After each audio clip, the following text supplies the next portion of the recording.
इस दुनिया में ईश्वर ने मनुष्य का जन्म और मृत्यु तो निश्चित लिखी हुई है,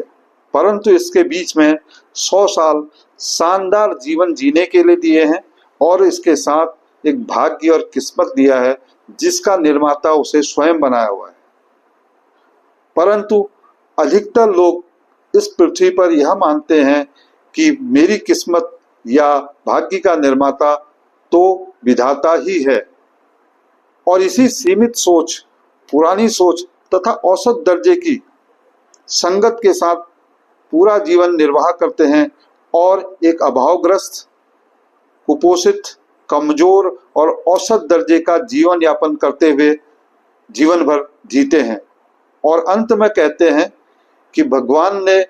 मेरी किस्मत में तो ये सुख सुविधाएं लिखी ही नहीं थी, या हाय रे किस्मत, मैं कैसी किस्मत लेकर के इस दुनिया में आया हूं। परंतु कुछ लोग जो जीवन में यह मानते हैं कि हम अपने भाग्य का निर्माता खुद ही हैं, तो क्यों न एक शानदार भाग्य लिखा जाए या किस्मत लिखी जाए, और इसी विकास की मानसिकता,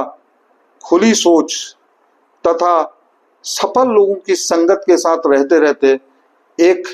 सकारात्मक दृष्टिकोण, सकारात्मक सोच,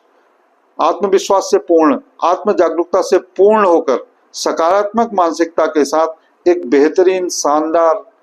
खुश, सुखी, स्वस्थ, समृद्धशाली, संतुष्ट और आनंददायक जीवन भर जीते रहते हैं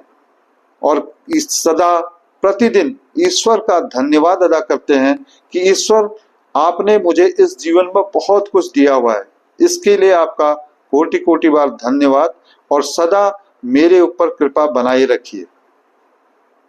ध्यान रखें कि ईश्वर ने इस पृथ्वी पर समस्त चीजें समस्त लोगों के लिए प्रचुर मात्रा में बनाई गई हैं, चाहे वो सुख हो, शांति हो, खुशियां हो, समृद्धि हो, धन संपदा हो, स्वास्थ्य हो या जीवन का आनंद लेना हो। बस यह सब आप पर निर्भर करता है कि आप कैसा जीवन जीने के लिए किन बातों को अपने जीवन में अपनाते हैं, और उसी तरह आपका जीवन भी हो सकता है। आपके पास मौका है कि आप भी एक सकारात्मक सोच, सकारात्मक दृष्टिकोण, आत्मविश्वास और जागरूकता से शानदार जीवन जीने का सुख ले सकते हैं। धन्यवाद।